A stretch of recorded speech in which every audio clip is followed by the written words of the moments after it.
तर hello guys, तुमच्या सर्वांचं स्वागत आहे फ्लॅट सिन या बजेट चॅनलवरती. तर आज मी तुमच्या सर्वांसाठी खूप स्पेशियस आणि प्रीमियम असा 2 BHK घेऊन आलेलो आहे. एल शेप मध्ये तुम्हाला ते लिव्हिंग रूम मिळतो इथून ते पूर्ण तिथपर्यंत. त्यासोबत तुम्हाला इथे अटॅच भेटते बाल्कनी. बाल्कनीचा स्पेस एकदा बघून घ्या. बाल्कनी किती मोठी आहे बघा. हा जो पूर्ण टॉवर आहे तो आहे 23 स्टोरेजचा. त्यामुळे विचार करा बाल्कनी मधून तुम्हाला किती भारी व्ह्यू मिळेल. त्यासोबत इथे तुम्हाला डायनिंगला स्पेस मिळतो.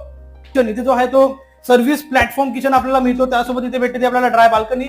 समोर रिव्हरचा व्ह्यू आहे. कॉमन वॉशरूम एकदा बघून घ्या. त्यासोबतच येऊया आपण याच्या कॉमन बेडरूम वरती. कॉमन बेडरूमची साईज एकदा बघून घ्या. हा बघून मला कॉमन बेडरूम वाटतच नाहीये. त्यासोबत तुम्हाला इथे स्टँडिंग बाल्कनी मिळते. मास्टर बेडरूमची साईज एकदा बघून घ्या. खूप स्पेशियस हा मास्टर बेडरूम तुम्हाला मिळतो. त्यासोबत इथे सुद्धा तुम्हाला मिळते ती बाल्कनी, स्टँडिंग बाल्कनी. त्यासोबत एकदा असा वॉशरूम बघून घ्या. हा जो पूर्ण प्रोजेक्ट आहे तो आहे ठाकुर्लीमध्ये आणि हा जो तुम्ही कार्पेट एरिया बघत आहात तो आहे 694 आणि इकडच्या 2 BHK ची स्टार्टिंग प्राइस आहे फक्त आणि फक्त 79 lakhs. Thank you so much.